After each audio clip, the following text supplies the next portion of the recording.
All right, welcome to the Maverick River Podcast. So excited for today's episode. We have some of my favorite people, my dearest friends on Conversations in the Wild, Maverick River Podcast. Welcome to the studio, Jon and Angela O'Neill. You're here. We are so glad. Yeah, she's waving. Doesn't know like where to wave to, but like we're waving. Cameras. Yeah, we're excited. Well, they flew into town from Nashville just to be on this podcast. Yeah. Correct. No, totally. Angela is honest. Jon's just trying to play it cool. It's all good. That's usually how it goes. But we're going to talk about a bunch of stuff today. But I thought it'd be good for us to start with a little would you rather. And these are, important questions to really get to know you guys. Oh, boy. And the first one is, would you rather for the rest of your life, you have Cheeto fingers on both hands, all 10 fingers, unless you don't have 10 fingers. You have Cheeto fingers for the rest of your life, or you have a permanent milk mustache that's just hanging out right here. Milk mustache or Cheeto fingers for life. What would it be? Can I go first, or do you want to? I already started, but okay. All right. You going Cheeto fingers? I didn't finish, so you go. Okay, so first of all, I appreciate the inclusivity of people that may not have 10 fingers. So just in case. It was nice. Like, I thought that was actually very kind of you. Yeah. But I am going to go with the milk mustache because I feel like you could make it cool at some point and it's easier to own. But if you're that guy that's always got Cheeto fingers all around, it's going to get on everything. It's true. So that's my take. At least the milk mustache only affects me visually, everyone else, but like me. I mean, I beg to differ. I feel like looking at you, that affects me. I will always laugh. Kissing you, that affects me. And it also affects your wife. I mean, your permanent milk mustache is very visible. Yeah, but like every time I would hold her hand or whatever else, I'm sitting there with like Cheeto hands. That's what mittens are for, Jon. You just Yeah. cover those things up. Oh, so you thought about this too. Okay. All right. Well, Angela, you go give yours. I'd go Cheeto fingers. Partly because I feel like if I'm hungry, I just, Yeah. You got to snack gotta like snack. all time. Is it an inevitable supply? Like somehow like They refuel. yeah, Okay, it's all right. yeah. And maybe like on certain days, it's even fiery Cheetos. It could be. Just don't touch your eyes. Yeah, that's true. Yeah, you could never rub your eyes. I said on certain days when I'm Yeah. feeling spicy. I mean, Oh, good. both are unfortunate. There's no doubt about it, but you have to choose one. Milk stash. And milk stash, which is just so awkward and weird. And Yeah. also Cheetos everywhere. Cheeto fingers everywhere. Yeah. Well, that was the easy one. Okay. So the next one I thought would be important to know is every time someone says hi to you, you either laugh really hard or every time someone says hi to you, you have to say thank you, thank you, thank you 3 times. Every time someone says hello, you have to thank them 3 I thought this was going to be a hard one. This is really easy. I don't know. It might be I would difficult. thank you. Like, I'm thinking of like Sheldon in Big Bang Theory, where like he knocks 3 times, like penny, penny, penny, or whatever. Like, that doesn't bother me. Sure, people are gonna get over it. Like, thank you, thank you, thank you. Like, I mean, it's weird, but yeah, I mean, it makes sense. And here we go, where I would want to laugh. Oh, yours is the opposite. Okay, So good. this is great because you guys are so much alike. We We didn't are. prep this, and yeah, we are a lot alike on so many things. Yeah. But, so these are fun. Okay. Well, even when you were saying the question, I was laughing. So it just felt right. Yeah. I felt like I would have known her answer. I didn't guess her answer on the first one. I wouldn't have known that. But that one, I like, she was going to go with laughing. I laugh at my own jokes. Yeah, that was kind of easy. So let's just put it into practice one time. Hi. Thank you, thank you, thank you. That was natural. She didn't have to fake she didn't laughing. do anything It different. was just perfect. See?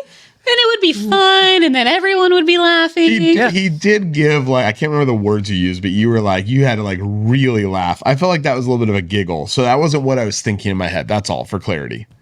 I mean, it was great for what it is. It was good. Okay. Enough. Well, All right. It counts. Okay, then. Okay. So let's talk about you two, your marriage. How long have you been married? We'll start there. And how did you guys meet? So we'll have the same answer for the first question Yeah. and a different answer Perfect. for the second Yep. question. Why don't you give the first answer? So I know. our wedding anniversary is February 27th. Great. So Coming up. we're right there. We are married 9 years on that day. So, and Like then eight years, 11 months, and X days, whatever that is. There you go. you don't know the exact. Just joking.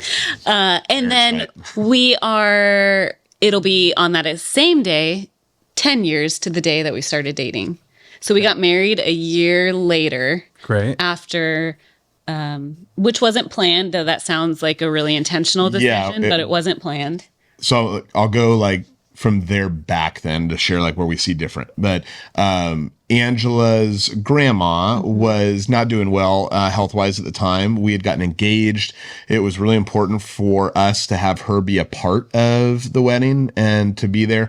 I only grew up with one grandparent ever. She had great grandparents and a lot of others, but it was really important to have her there. And so we really kind of sped up. I think we planned a wedding in, because I proposed 3.5 months. November 17th, I think was. Yeah. Did that. So it was quick. So did that, and so we got her involved. So I'll jump back to the second part of the first question, which was how did we meet?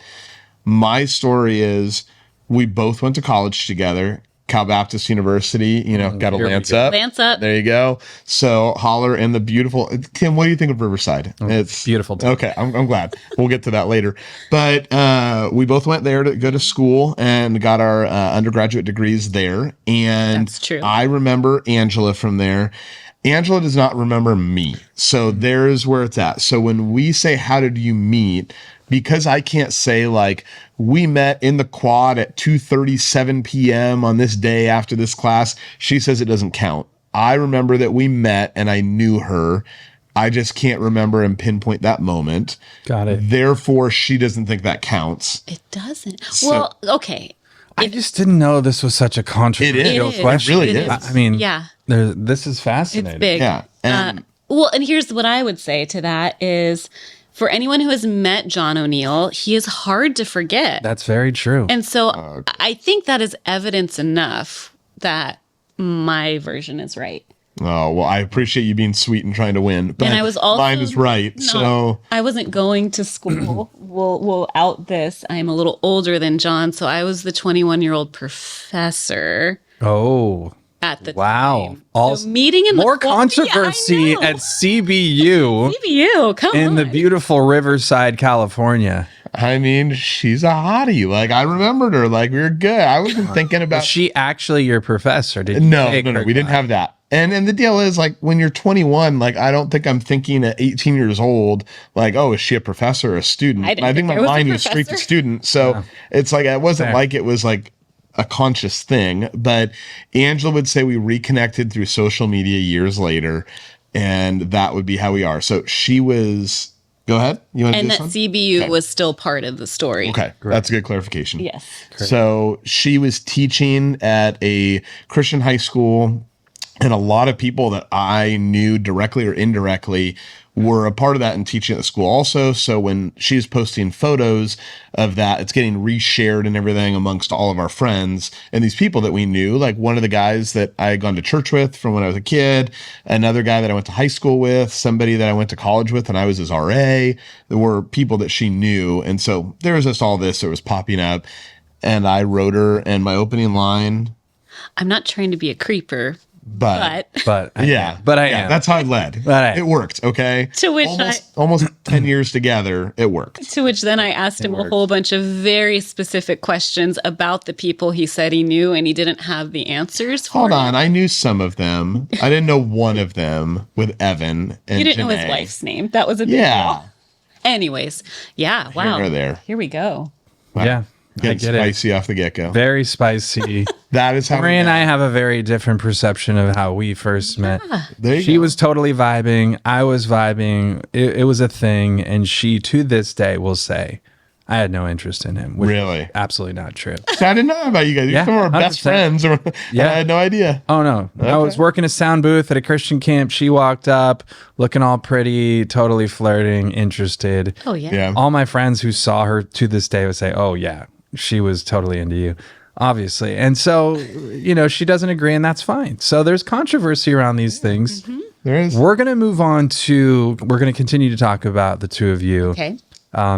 What is something you absolutely love about Angela? And then you'll share what you love about Jon. Wow. Oh, goodness. Okay. So I'm going to open this with Don't make me cry. Well, I haven't read. I haven't read the okay. questions, so like Tim was trying to prep us with some of them ahead of time that we could start thinking about certain things as categories, and I didn't read them, so we're going off the cuff here. I think probably one of the biggest things I love about you is your kind heart. That you just are someone that's easy to love, that you love on everyone else, even when you're being the overly nice person. You do that so well, and you love on people, and you're a great reflection of how Jesus loves us, and you play that out really well in your day to day. So I love that about you. Wow. And I get to be the recipient of that for almost every day. So Almost every day. Almost every day. I travel a lot, you know. Oh, okay. Yeah, that's what. Okay. That's It what wasn't that I was in That's what trouble. you meant. It wasn't that I was in trouble. No, you were It doing was that I so well. Yeah. No. I'm not. I think even when I travel, I am recipient of that. So this is the harder question, clearly, because you now have to say something you absolutely love about Jon, which I know that's not easy. Yeah. There are so many things to love about Jon. One of the things, I'll go back to even dating, this plays into his character now. Jon is so intentional. And so when right off the cuff, when he was reaching out to me, with lines like "I'm not a creeper," he stayed intentional. And honestly, for me at the time, and he pursued with great intention, and that almost took me back at first, where I was like, who is this guy? What is this game that he's playing? But when you know Jon and you are loved by Jon, you know that the things he does it's always intentional. He wants to love people in their way that they want to be loved. And so that would be one. It never stopped. It wasn't a game. I just had to trust that it wasn't a game in the dating phase. But Jon, You gave one. We're good. I don't need a bunch. I love this. he loves his, and I guess this goes into that. He loves his people fiercely. If that's the word, it's big. When he loves you, he wants the best for you, and he will move mountains to try to make everything happen because he loves and believes and supports. See, now I wanted to go second. Like, you got to come with this like zinger at the end. Man, that was so good. It was so much better than mine. There's so much love in the air. Yeah, goodness. I thought the kind heart thing was true. good. I would wholeheartedly agree with both of you. Angela, your kindness and your love just radiates off you anywhere you go. Everyone knows that. Any room you're in, Thank you. you make brighter. And Jon, it's true. I think of what Angela was saying, your intentionality. When Jon is your friend, you know it, and he loves deeply and cares for his people. Yeah. And even today, Jon, talking about intentional, this ski jacket puffy beer koozie or your soda pop. I was going to say it was a soda koozie. Yeah, is the intention. Yeah, but I mean, he's like, I could see you wearing this jacket. I would love to wear the grown-up size of this jacket. But we were in Coeur d'Alene, Idaho, and we're walking around, and I saw these, and I'm like, Tim's got to have that. Like, totally. It was the first thing. There was another one that we wanted you to have that was like the Hawaiian shirt vibing one, but it had a hole in it. So we went with this one. Obviously, the Puffin team, like, as you come out with more inventory, we'll buy more for Tim. So they're great. Sponsor the podcast. Yeah. We'll tag the Puffin. I think they're awesome. They're in the show notes. It's awesome. Well, think about it. Like, I love when somebody comes up with a business idea that it's like makes something that's been around forever, like creative and fun. And like a koozie, like you just get like 5 million of them that people just throw their logo on it. But how often is it like a puffy jacket koozie? No. That's awesome. It's creative. Yeah. But my point in sharing is that you're intentional. Well, thank you. And you, through the podcast, you brought me a gift. Very kind. There you go. You guys are incredible people. This is a men's ministry oriented podcast. Holler.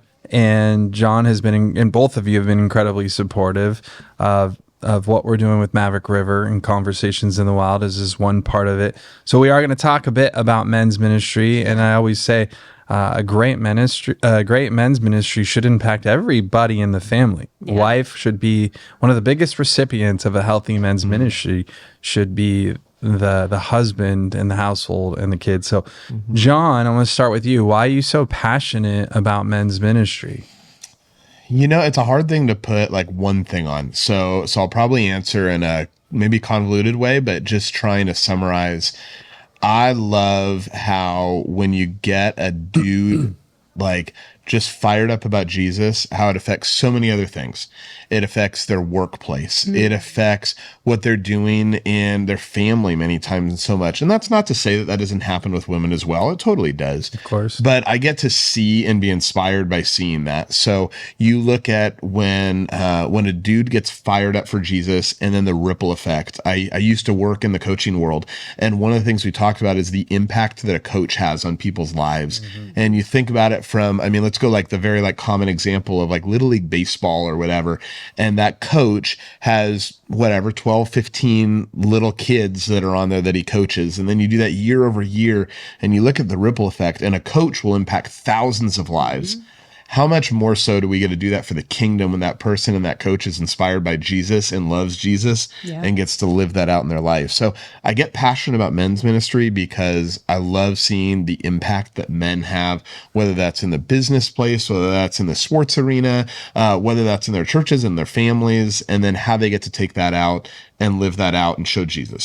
So much of the time the men become the tip of the spear on there in a very biblical way of what that looks like. And so I just get excited about it. Love it. Well, we're going to dig more into that. Yeah. But Angela, how have you been a recipient, perhaps, or even just why do you love men's ministry? I love men's ministry and hope that every wife listening will encourage her husband to get involved with men's ministry. Every man listening will feel encouraged to go be a part, even if that's a scary first step, Sure. right? Because sometimes it's that first step it is the scariest, to go in a room that you might not know someone. So if you're listening, or you are listening, listen, go be a part of it. And what I will say is, as the wife, we get to go to church together, which obviously is important and is such a blessing to experience church together. But I will always encourage, and Jon doesn't really need my encouragement to go because he loves it, but there's never a question if he wants to go to a men's event that my answer is yes. What happens in men's ministry, that's where you dig deeper and relationships get deeper. And for us personally, I see the smile on his face when someone in all y'all's, yes, I say y'all now, group text comes up and I go, well, okay, it's either Tim or it's this person or that person. You see that joy. But what that means further than just even like friendship is these are the people that are with you in life, and it's Christ-centered, which is so important for when Jon needs encouragement. He has his group. There is a group that he goes to. When Jon needs to ask a business question, he has his people, and they come from men's ministry that he goes and asks that question. Good. When Jon probably has a question about me, or not a question, I won't say A marital issue, thing. Yes, it happens, right?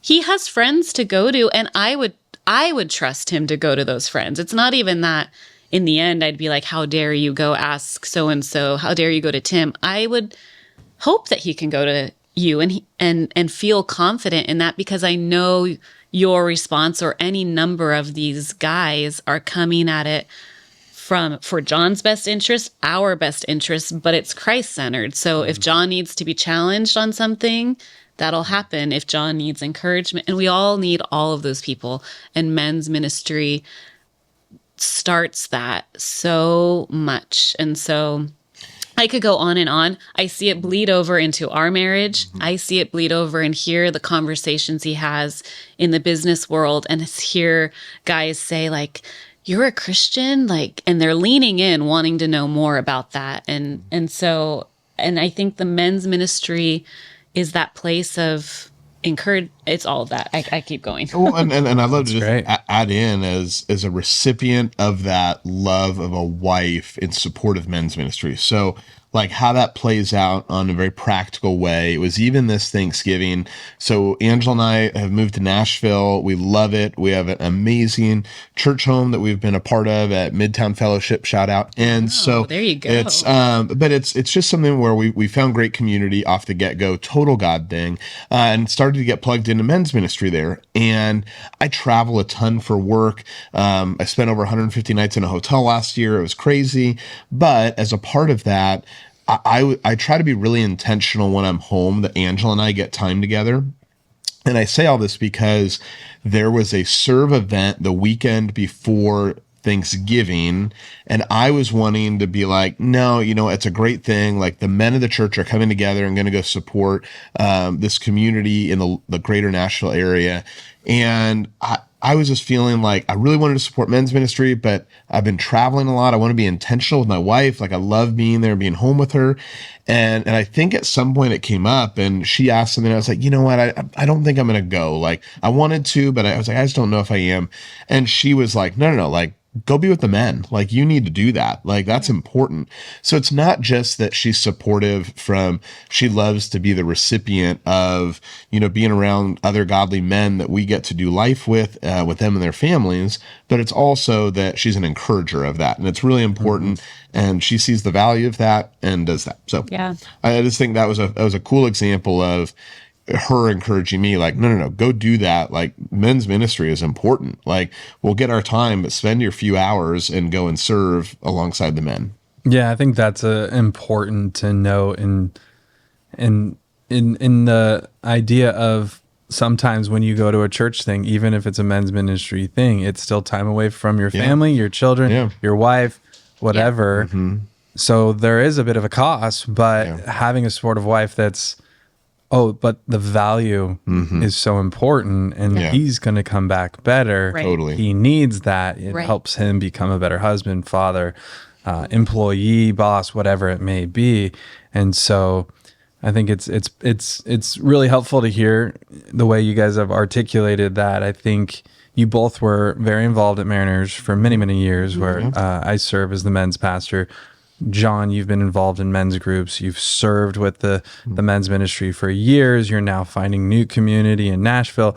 But one of the things that has happened over the last 2 years, a year and a half, is even from conception, me sharing this vision, this God-sized dream of Maverick River.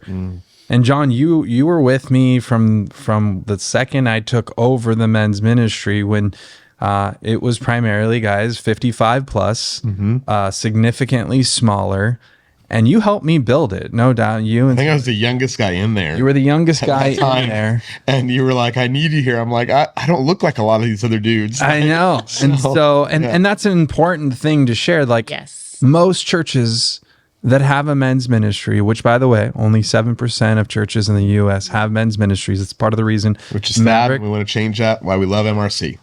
And we're going to talk about that. But it's interesting because every church I talk to is just like how I inherited the men's ministry, not multi-generational.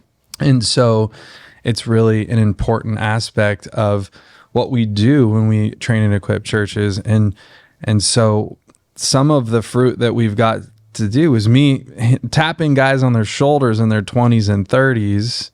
I was 35 at the time. You were probably 21 or something. I don't know. Young Johnny over here. But it's pivotal that we help a younger demographic, because not that we don't want older, wiser, incredible guys. We need each other. It needs to be this reciprocal. Young guys need old guys need young guys. But one of the things from a marketing perspective and for a health perspective is old guys will do young guys won't do old as far as the ministry goes. And you have to look young if you want to be young.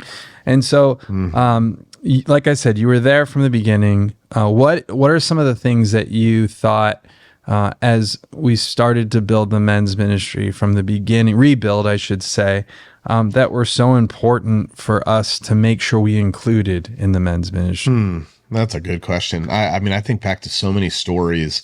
of even like men's breakfast. And I think I shared with you early on, like I was like, do you really need me there? Like there's just a bunch of older dudes, and I'll clarify, great older dudes. So just some of our closest friends and mentors and other people amongst that group. So good, solid people. But to your point, they didn't skew to that age group that I was at. And so not that no one ever told me I wasn't welcome, but it kind of felt that way a little bit. And you're like, no, we're going to be intentional about this. And we talked about that.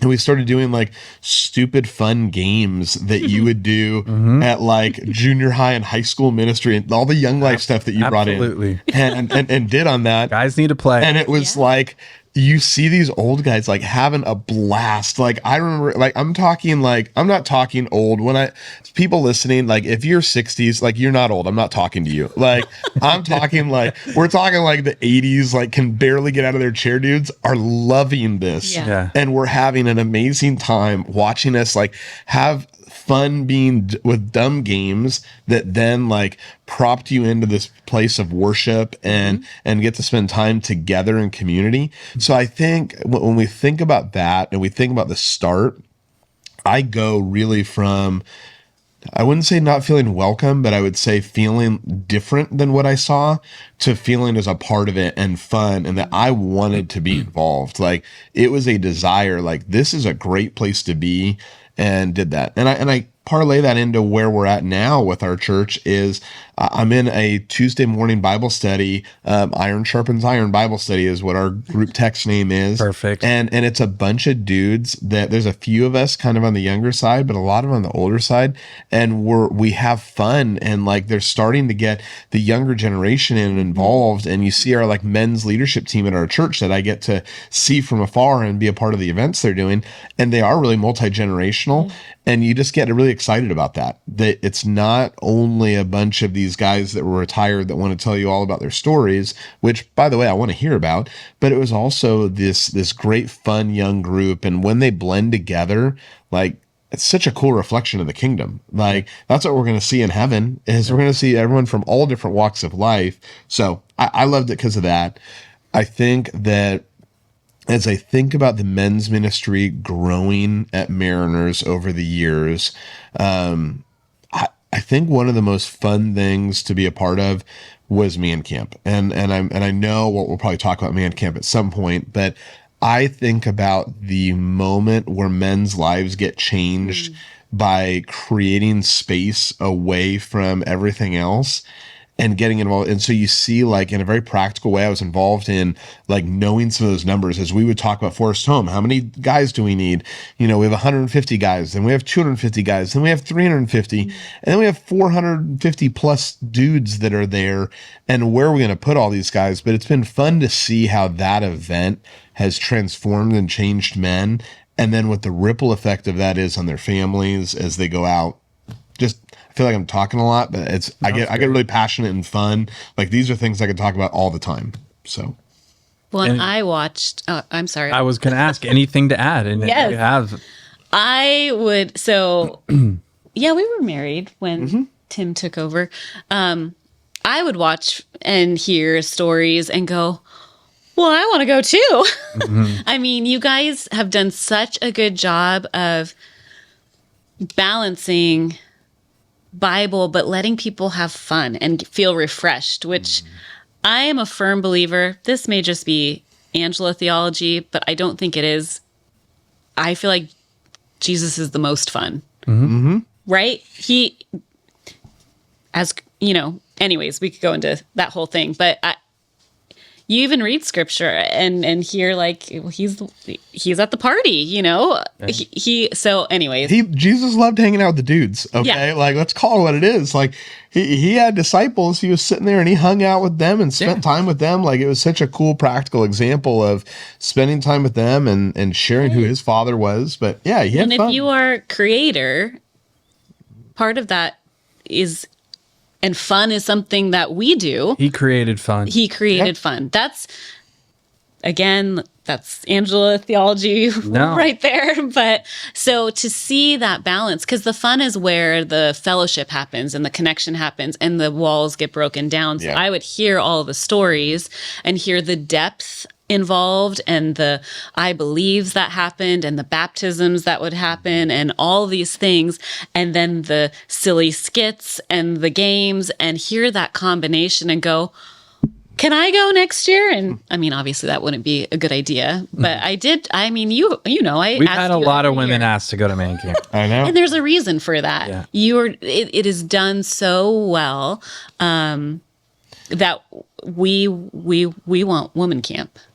Well, and if I can add into that, I think one of the cool things is, so our stories, Tim, are different in that, like, I grew up in the church, not that you didn't, but that I grew up without like Young Life and some of those things. And I know that's such a huge part of your story. Mm-hmm. And like the play of Young Life, of that strategy of like how fun can break down the barriers and then move into like these other things and what that's needed there, and how that same playbook gets to happen as adults. Mm-hmm. I just didn't experience that growing up. We had great youth group. That's not to say anything about it. We just didn't have it in that same way. Mm-hmm. So I stepped into men's ministry not knowing about like Young Life and that model, and just seeing like, man, like we're having a blast here in front doing this, and you're like, well, it's this playbook, like it's been around forever, like this is what works, this is how it does. But to me, it wasn't that you adapted something from a youth thing to a adult thing or a men's thing. It was more like, this is so much fun to be involved in, and how quickly you move from fun to worship, but yet like it feels natural, and you get into like a more intimate time with Jesus, because I think you use the exact words, like your barriers are down, your walls are down. Because you've laughed. So, yeah. You've giggled and maybe there's not giggled. strategy that goes into it. Yeah. So I don't want to like limit, like No. there's a lot of intentionality that goes into what you do, but you make it so seamless. Like, so I think I'm probably spoiled by men's ministry because you do it very well. I appreciate it. I think really one of the values that is taken out of Mariners is creating intentional environments for men to make courageous decisions. Right. And courageous decisions, we've seen those on a big scale. One being giving their life to Jesus for the first time at a victory circle, a baptism at the end of the weekend.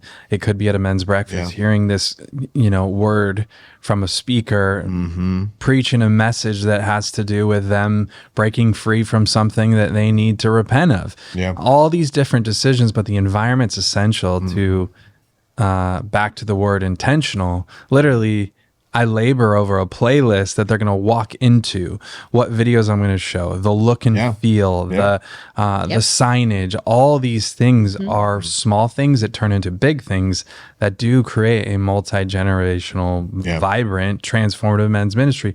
It's necessary. And so part of the word and the dream that God gave me is, I've been blessed and entrusted at this church in Southern California, but it was multiply the mission, multiply and help more churches, which leads us into Maverick River. You guys have been incredibly supportive, generous. Jon is on my advisory board, so Angela's on my advisory board. Sometimes I'll send her stuff. Is this dumb? Is this funny? Is this good? So you both sit on that. But why are you so excited to partner with me in this ministry? Why don't you start this one? Okay, because I was going to ask to start. Good. Oh, this is Perfect. This is awesome. This is working. We're agreeing on something we now. Plan this. Yeah. We'll agree on our time we met, but we'll agree there. Yeah. I want other homes to experience that's just the simple answer, right? Like, I see the effect of men's ministry in our home. I want everyone to have that. And if the man is centered on Christ, that's a ripple effect to the family, which is a ripple effect. I mean, it just keeps going, right? And so I just think of the power of what that does if that happens in the family, and then it happens in the community, and then that begins to happen in the country, and then like it spreads and spreads. And so it all points back to Jesus, where we all need to be centered. But to create this intentional environment that people want to go to. I think that's what I see in what you do, Tim, is people want to go. And sometimes they just, like I said, have to go to that first thing and then realize, I want to keep coming back. Something's happening. And so that's revival right there. And so I would hope that that could be a transform. It would be I feel like if every man got to be a part of a men's ministry, that transforms. It's not just them personally. That transforms the world on a large scale. Let's go. I'm a dreamer, so I go bigger. Bigger. Chief dreamer over here. So I love what you said. And I think that's so right. I would add on to that in that. So I'm in sales by day. So my day job is I go out and I sell big buildings is what I do. But as a part of that, there's so much strategy that goes into that a lot of times people don't see. How you say something, where you say it, the timing of when you say it for that, or the order of events. Like there's processes and there's things we follow and that we get there, and people don't see that. And I think so much of the time, like Tim, you hit on intentionality a little bit of like all the little things, even down to the playlist or things like that. And I want to let people know, and I want to highlight that like men's ministry isn't just you have a men's breakfast and you send flyers out. Like it's not like the intentionality of like creating small groups that guys get to be involved in and encourage each other and point back to Jesus, then how that builds up to being together at a larger level on a men's breakfast, how that gets to move into seeing each other on Sunday at church and doing that, how that builds up to you get to go and be a part of a man camp type event where you get to get away and experience a few days outside of the norm once a year to have a big trip, how that experience relays into going and serving alongside those guys. There's so much intentionality. It's not just, hey, once a month, the first Saturday of the month, we have a men's breakfast. It's here's how that is, and here's how that builds in. And it's all from a place of caring and loving for people, and specifically men when we talk about this. So I get excited to explain and usher that into other people, which is why one of the reasons why we've been so supportive, because we can't do what you do. God put you on this earth to do men's ministry the way you are, and the avenue he gives you to do that is Maverick River, and we get excited about that. And we want to see how can we support, and what does that look like? Is that strategic introductions? Is that helping financially in whatever way we can? Is that sitting there and going and serving alongside you, which I've loved to do for years and will continue to do at events? How can we support you living out what God, and I say you, I mean Maverick River, but specifically you in many instances, with the support of your family, to keep doing what you're doing? We love it. We want to do more of that. And so that's what we as a couple are bought into, is how do we go out? And I think the reason why it makes it easy for us to do that with you, you don't care about the big T, Tim, like we talk about the little C church and the big C church and stuff. Like you're not out there trying to make Tim Lukai Ministries and have this all, or as my phone would say, Tim Lukey, every time you call, and that's what goes off. But anyways, It's true. We really got to find a way to fix that. We'll work on that. Yeah. But it's really been about like, you've been such a behind the scenes guy that gets to go up on stage and inspire men and do that. And you value and utilize a moment so well. And so I think it's like, man, like you spent 1,000 minutes to build up to that 1 minute of whatever you shared up there before a speaker or anything else.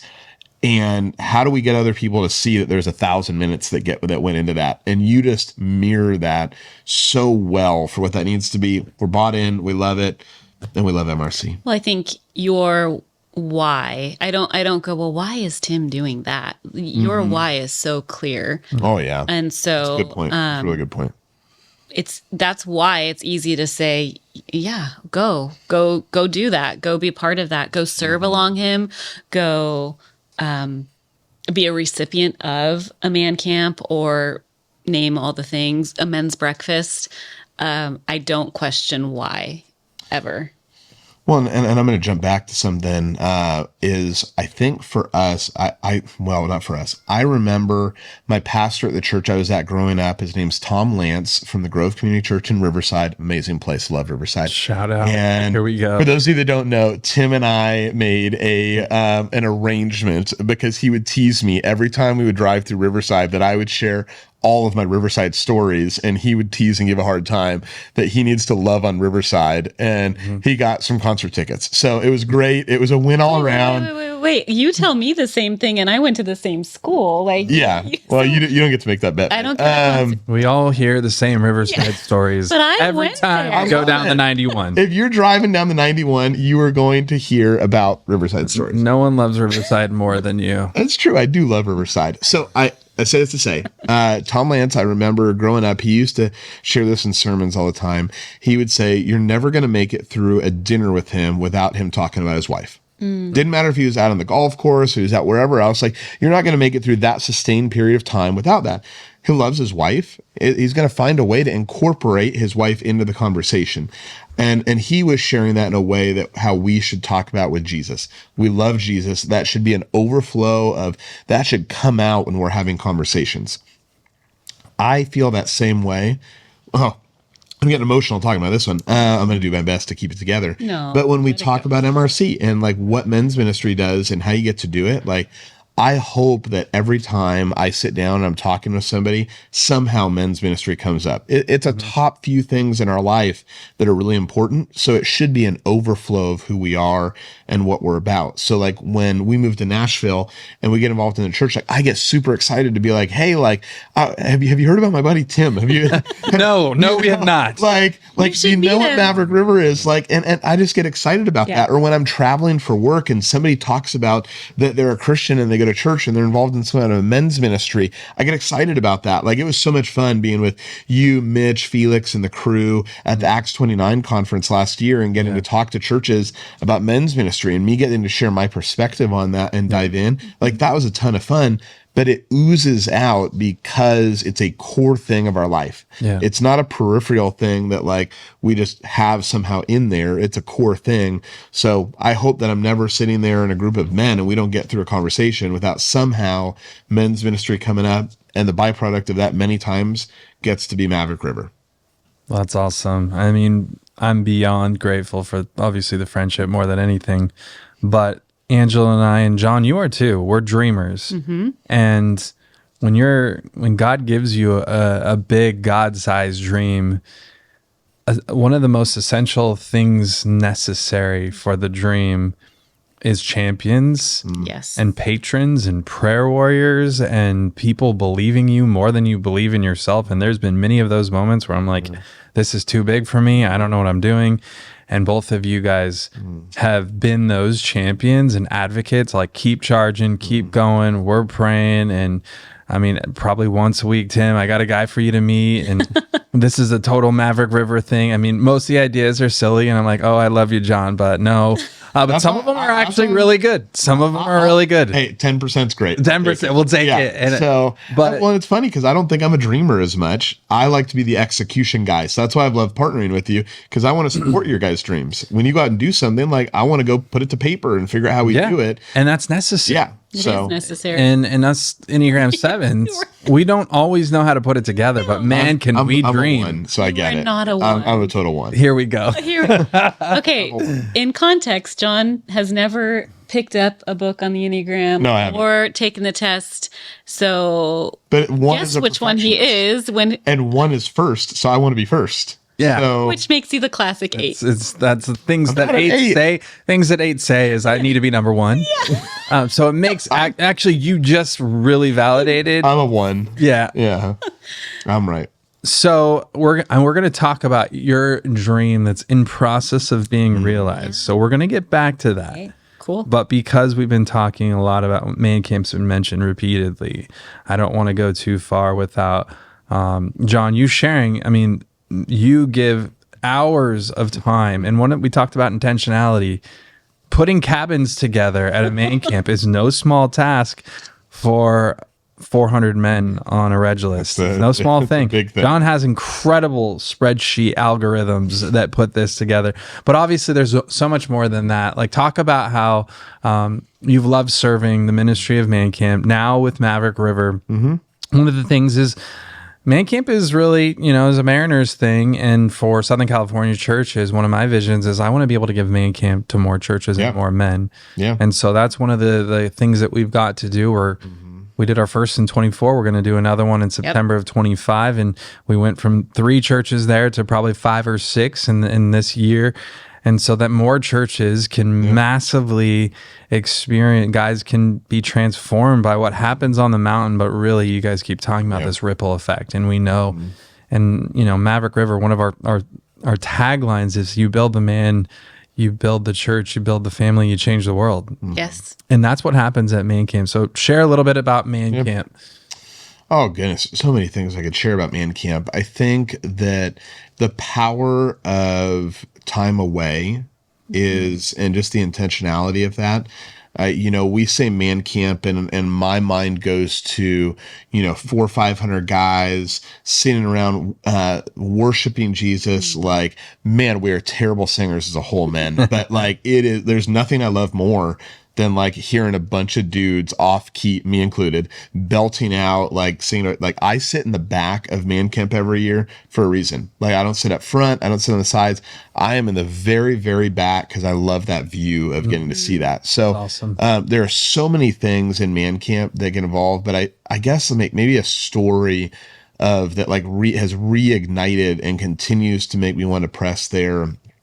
We had a gentleman, I'm going to go a roundabout way of telling the story. So shout out to Mike Ogus, our buddy. Yeah. Literally, we're talking about that core team text and everything else. And like me smiling, like Mike texted me today and in different words in this is kind of like, man, like miss you, love you, like want to make sure like you're doing okay. And I'm like, man, like I'm in a busy season. Yeah. Like there's a lot on my plate here. Like, love you. And like the Lord put him on my heart, or put me on his heart for a second time. So that came out of that. But I share that to say Mike and I have done ministry together for a while. We have been involved. We led a rooted group, and it was so much fun to do that together. And then as out of that, led a Bible study group that met at our house.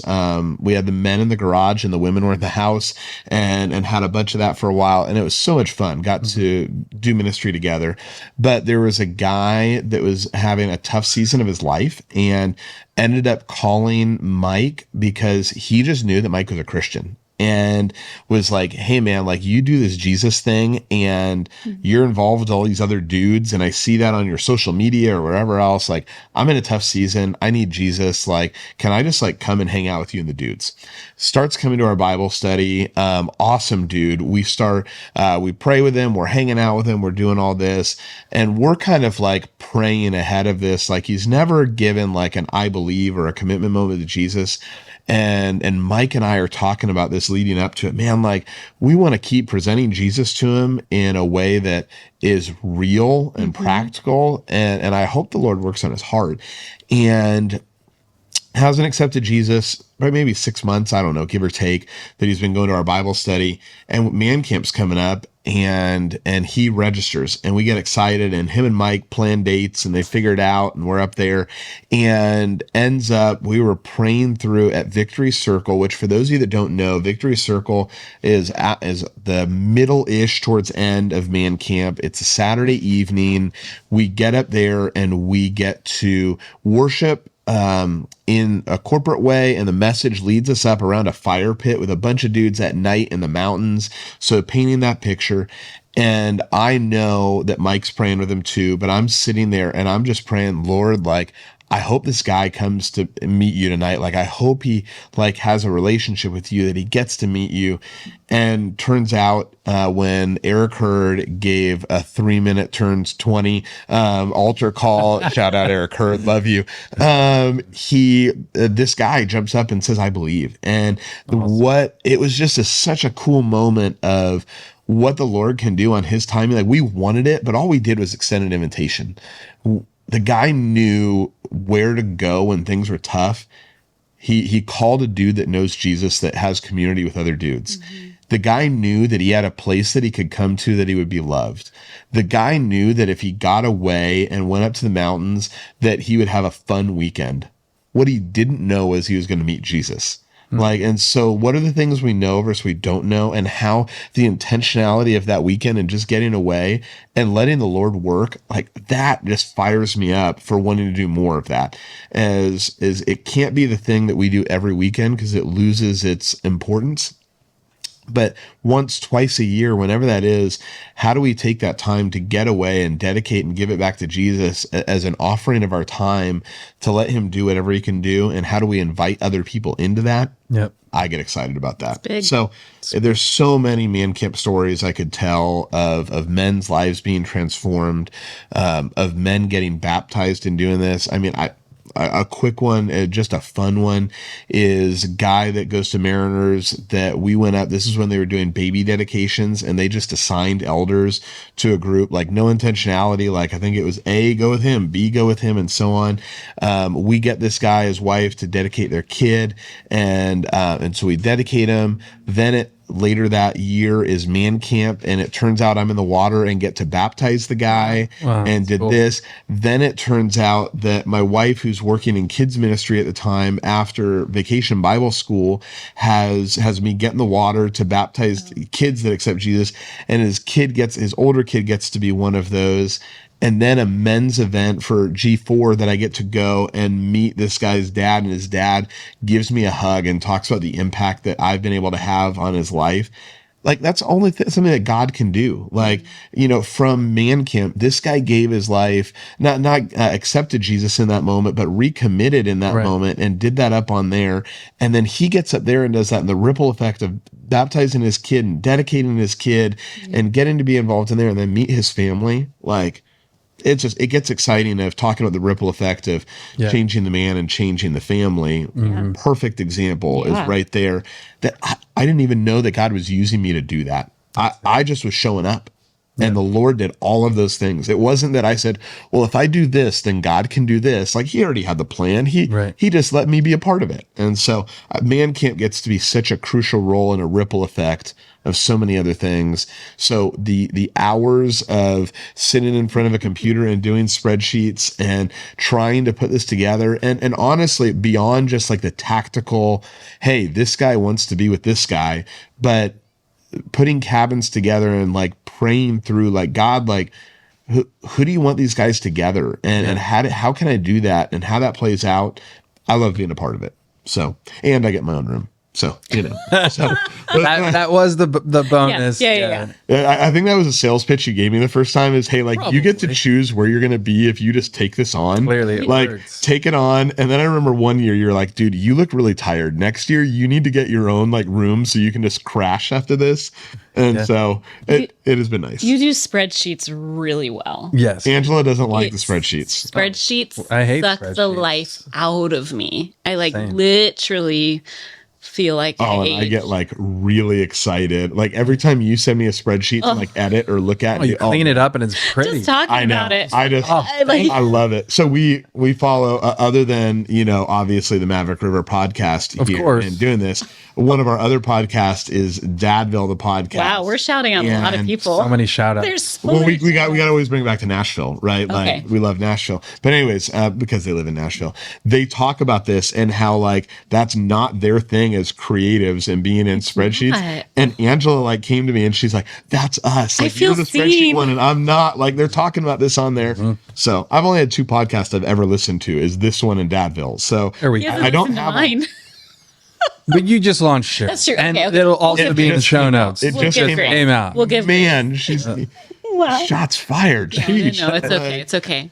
Okay. So maybe we should go to the next question. One of our favorite authors. Oh yeah. And favorite pastors. I think we all share this, is obviously Dr. Mark Batterson. Yes. Huge supporter of Maverick River. Yep. But one of the things he says, which is really what you're saying, is change of pace plus change of place equals change in perspective. Yeah. Mm-hmm. Right. And so what we do is we take people out of the day-to-day work, family grind, whatever, all the things, and then we slow them down Yes. Change of place. You're up in a mountaintop, wherever this retreat, this camp is. We intentionally don't call it a retreat. There's intentionality there. Retreat. Men don't retreat. And that changes your perspective. Right. You can almost not go home thinking differently, and hopefully you're transformed from within. And so Man Camp is an incredible part of the ministry now, huge part of the Maverick River ministry. Well, I would say before we move on, like I think of Mark Batterson and his influence over your life. Yeah. You had our core team at Mariners read through some of his books, and we've read through a number of them over the years. But I mean, the Circle Maker and just opening up, talking about like intentionally praying very specific prayers in order for when God provides and when he answers that prayer, that like we can't think it was us that did it, it was him. Like, and I think about that with MRC, like you were praying for God, like how do we like multiply this, and what does that look like? And you wanted that, and God answers that prayer. That gets exciting. So yeah. I mean, in the beginning dream parts of Maverick River, and I've talked about this, it's like at first it was like I need validation from God, my wife, and Mark Patterson. Yeah. And then Jon and Angela, right after that. That's good. We're okay being after. And I wasn't like, oh yeah, I'm just gonna call my buddy Mark, but I did have his phone number, courageously text him, and he gave me the not only this is a great idea, but come out to DC and because I believe in what you're doing. Yeah. I still remember you calling me the night after. Was it a prayer gathering? Was that what it was when they had like that evening and he stopped prayer and worship prayed over you? Yeah, prayer and worship night in DC. And I mean, you were 3 hours ahead, obviously being in DC. And I remember you leaving that and calling me of like, dude, you wouldn't believe what happened. Like you weren't planning on it, but like almost like an anointing way that it affirmed where you were heading and what God was doing. That like Mark saw that like off the get-go, and just how exciting that was. And the Lord used him to anoint you in that moment in that way. Pretty cool. Yeah, I get chills thinking about it, because he commissioned Maverick River Collective in front of his church in Washington, D.C., our country's capital. Right. First time I had ever even been there. And my heroes praying over Corey and I, blessing this thing before it was literally a dream. Right. Pretty crazy. And it was just barely. I knew at that point, okay, I got to be obedient to the call. Yeah. This isn't just a fun idea anymore. This is, okay, what is this? What is the cost now to following this dream? And it was scary. Yeah. There was lots of fear involved in that.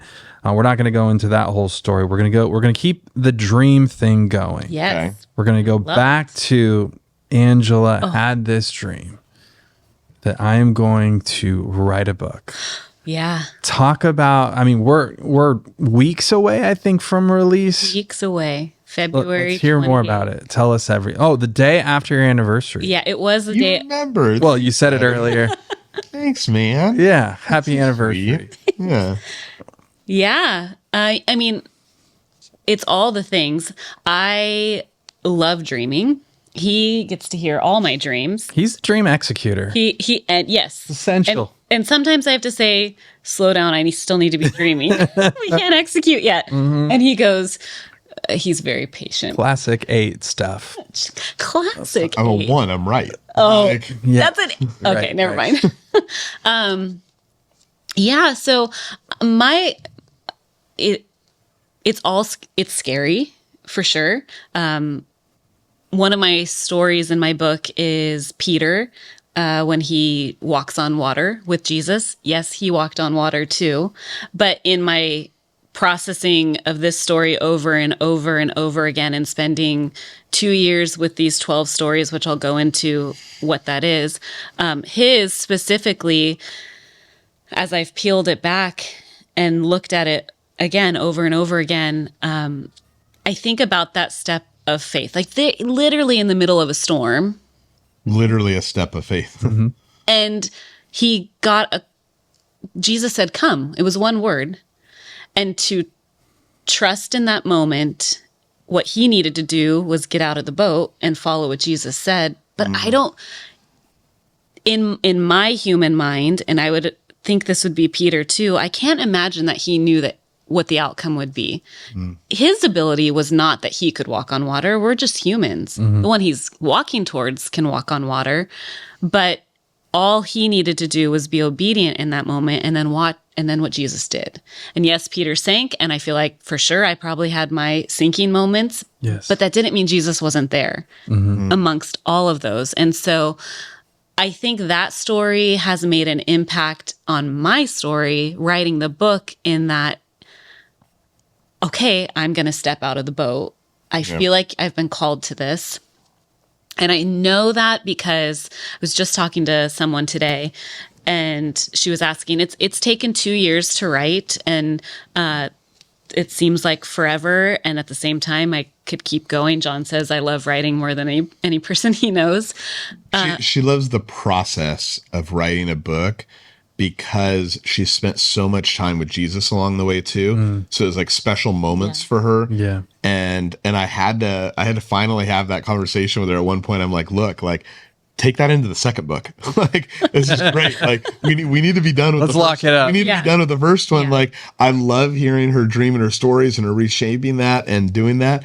And you can do that again. Like, I'm not saying you shouldn't, but like, we gotta get the first one out. And so that wasn't too long ago either. But as a dreamer, I can and a 7, I can easily go on to the next thing. And so I was just telling this lady today who I was talking to, there was not a day that I didn't think about this book. And so if I didn't feel called to it, it would have been much easier to put it down. But I couldn't put it down. And a day that I couldn't get to it because life happens and there's other things to do, I was still thinking about it and wanting to get back to it. So I have other projects that are for sure unfinished, but this one is finished and done and coming out February 28th. And the book title is? Unspoken Word, One Moment with Jesus Changes Everything.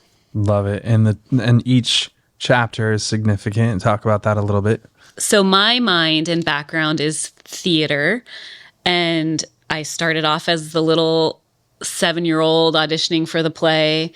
My parents would tell you I was entertaining people like out of the womb.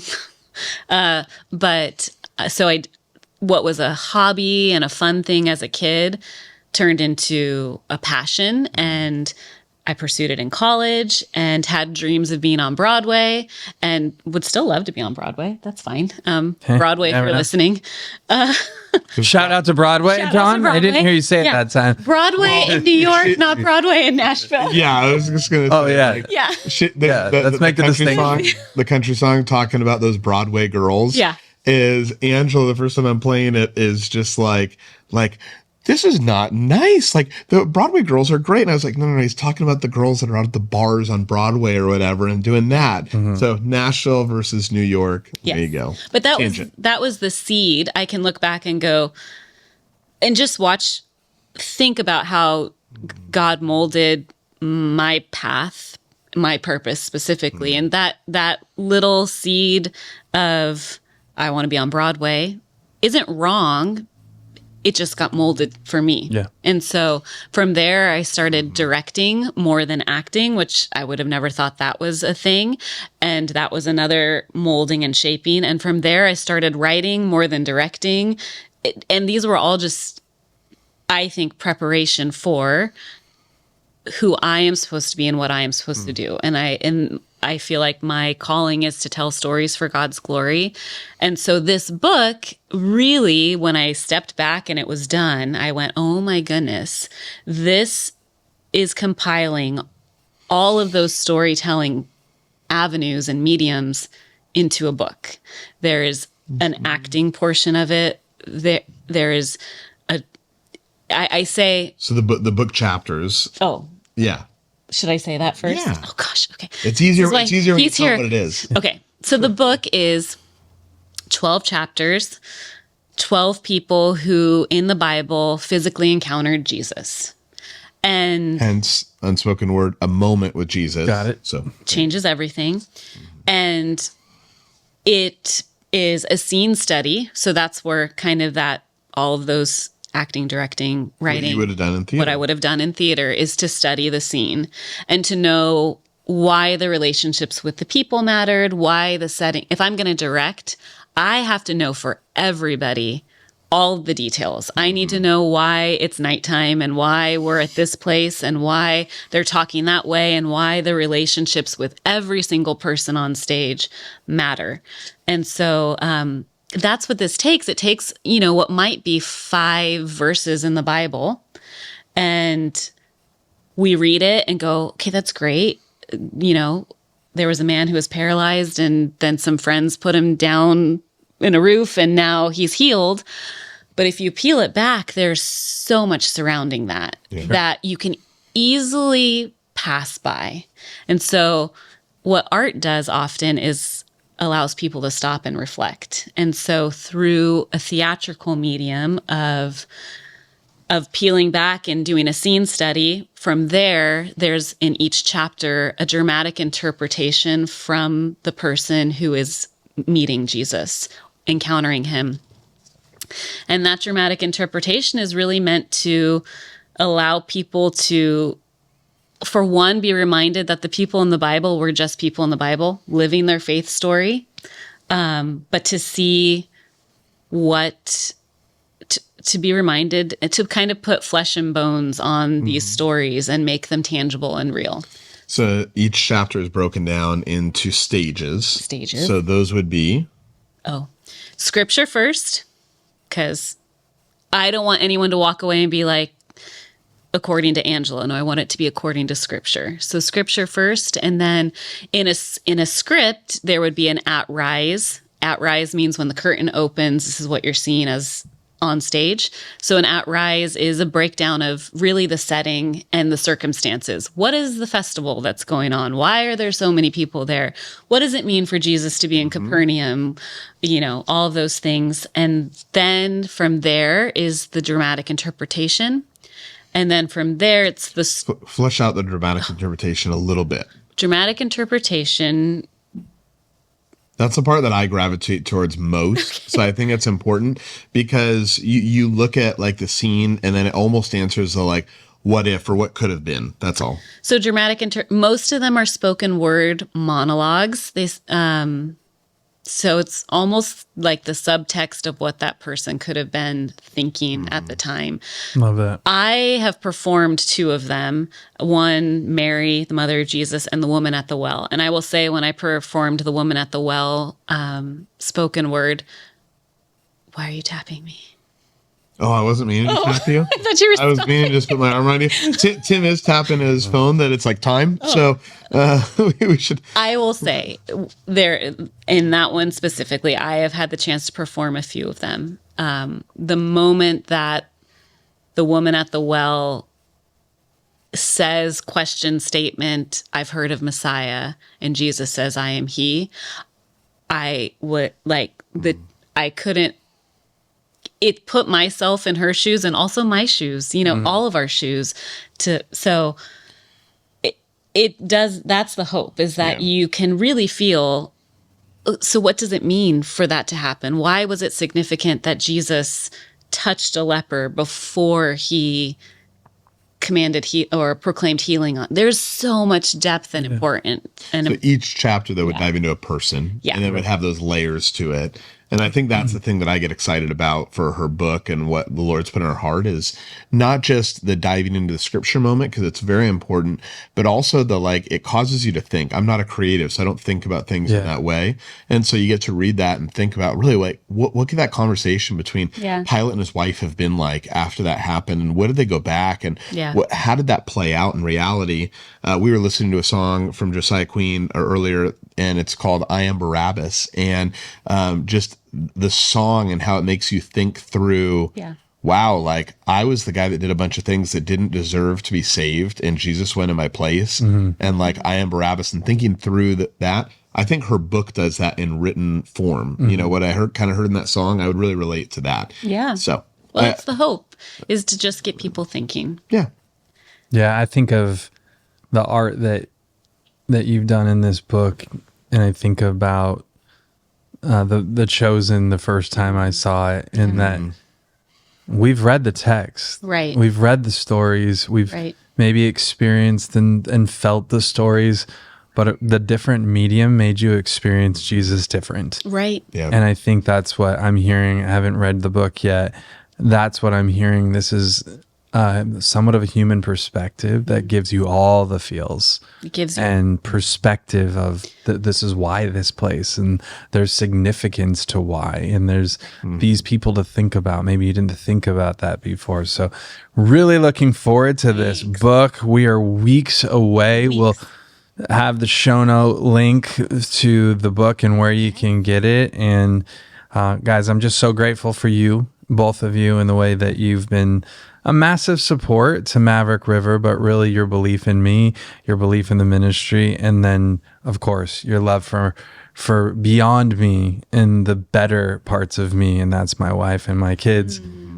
You guys are Uncle Johnny and Aunt Angela, and just very, very special people to us. So thank you for being here. Thank you for sharing and all your support. And thanks for tuning in to Maverick River Podcast, Conversations in the Wild.